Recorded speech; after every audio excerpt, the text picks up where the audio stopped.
अरे यार, ये तुम लोग कहाँ पे लेके आ गए यार। इस बार तुम लोगों पर छोड़ा ना, इसलिए तुम लोग इस टूटे फूटे खंडर में लेके आ गए। अबे किला ही देखना था तो कोई ढंग का किला तो ढूंढते कम से कम। इतना टूटा फूटा तो नहीं होता ना यार। अमित किले को देखकर मुंह बनाता हुआ राजीव से बोला,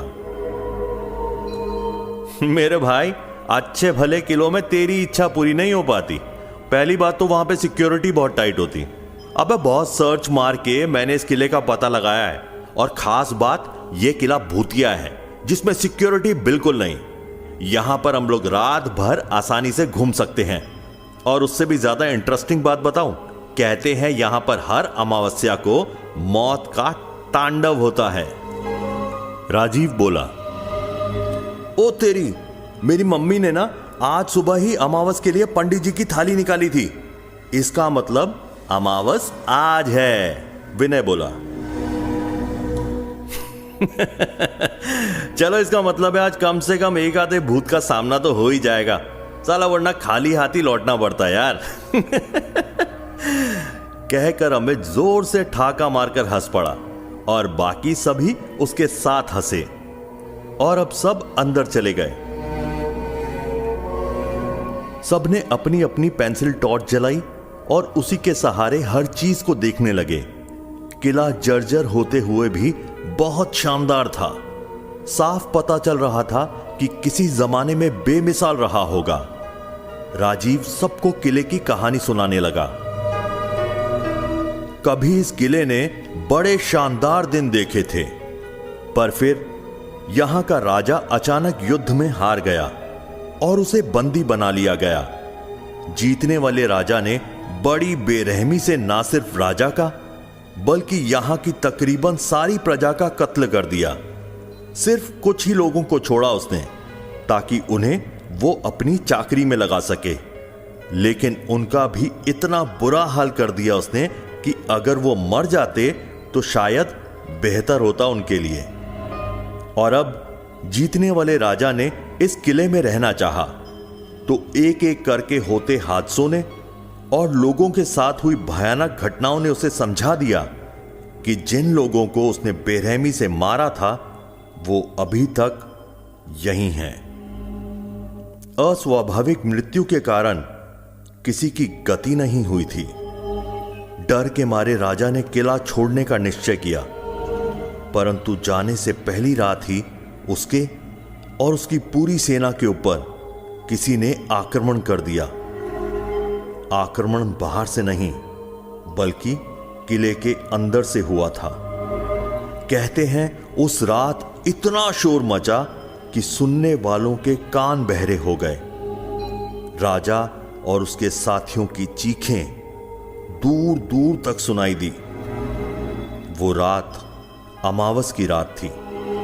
तब से पूरा महीना वीरान पड़े रहने के बाद हर अमावस की रात इस किले में खूब शोर मचता है। वो प्रेत किले में आने वाले के सामने उसके डर के रूप में आ जाते हैं। जिस चीज से डर लगता है वो उसी की शक्ल ले लेते हैं। आधा तो बंदा उनकी शक्ल देख के ही मर जाता है। उन प्रेत के काम देखकर तो खुद मौत भी काम जाती है। राजीव की बात सुनकर अमित बोला, यार तुम्हारी बात ना कहीं से भी बिल्कुल सच नहीं लगती है। यहां की तो हवा भी बिल्कुल शांत है यार। वो लोग किले में इधर उधर घूमते रहे।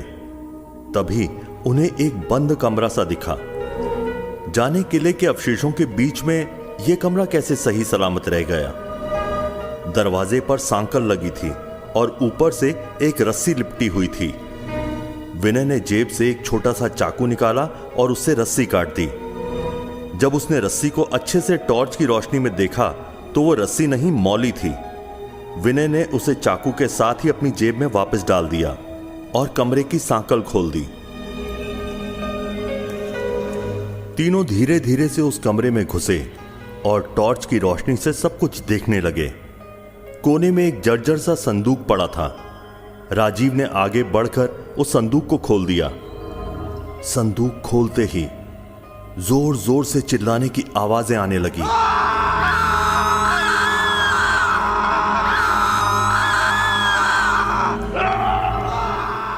तंग आकर अपने कान उंगलियों से बंद कर लिए, पर शोर फिर भी उनकी बर्दाश्त के बाहर था। तभी राजीव को लगा जैसे उसके ऊपर कीड़े रेंग रहे हों। उसने टॉर्च अपनी साइड में की तो वाकई उसके ऊपर सैकड़ों कीड़े चल रहे थे। वो बुरी तरह से चिल्लाया और टॉर्च फेंककर अपने ऊपर से कीड़े हटाने लगा, पर कीड़े उसके मांस के अंदर तक धंस चुके थे। दर्द के मारे वो बिलबिलाए जा रहा था और देखते ही देखते कीड़े उसका पूरा शरीर चट्ट कर गए। विनय और अमित ये देखकर पागल से हो गए। उन्होंने राजीव की ये हालत देखकर खूब उल्टियां की।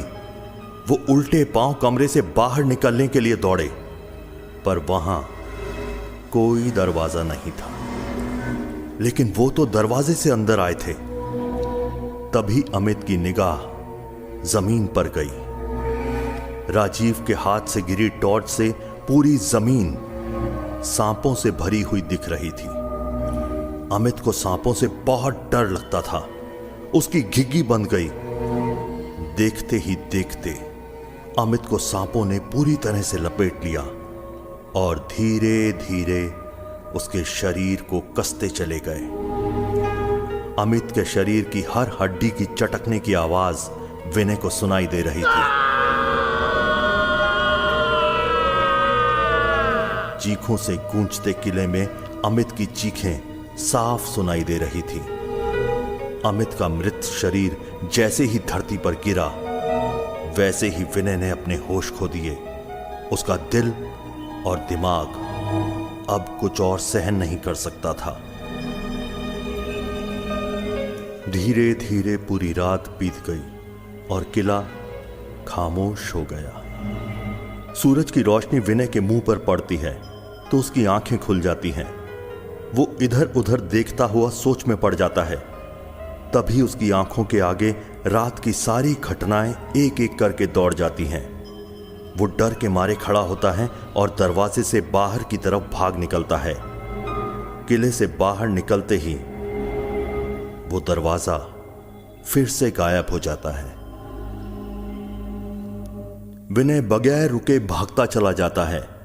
गिरता पड़ता बगैर रुके वो आखिर एक बस स्टॉप पर पहुंच जाता है और पहली बस जो भी दिखती है उस पर चढ़ जाता है। अब जाकर उसकी सांस में सांस आती है। वो थक कर आंखें बंद करता है तो पिछली सारी रात की बातें उसके दिमाग में फिर से घूमने लगती हैं। डर के मारे वो आंखें खोल देता है। सारी बातों में बस उसे एक बात समझ नहीं आती कि आखिर वो बचा तो कैसे। राजीव और अमित की दुर्गति के बाद उसका बचना बड़े अचरज की बात थी। तभी कंडक्टर के आने पर वो टिकट खरीदने के लिए जेब में हाथ डालता है तो उसके हाथ में वो मौली आ जाती है। उसे देखते ही विनय समझ जाता है कि इसी कारण आज वो जिंदा है और शायद उस कमरे के दरवाजे को सिर्फ यही मौली बंद रख सकती थी। विनय को अब बहुत डर लगता है कि जाने उस दरवाजे को खोलकर उसने सबके लिए कितनी बड़ी मुसीबत खड़ी कर दी। उसने घबराकर मौली चलती बस से नीचे फेंक दी और कंडक्टर को टिकट के पैसे देने लगा। पर यह क्या, वहां कोई कंडक्टर नहीं था बल्कि एक प्रेत खड़ा था। और देखते ही देखते पूरी बस उस किले वाले कमरे में बदल जाती है और अब सिर्फ शोर था और चीखें थी।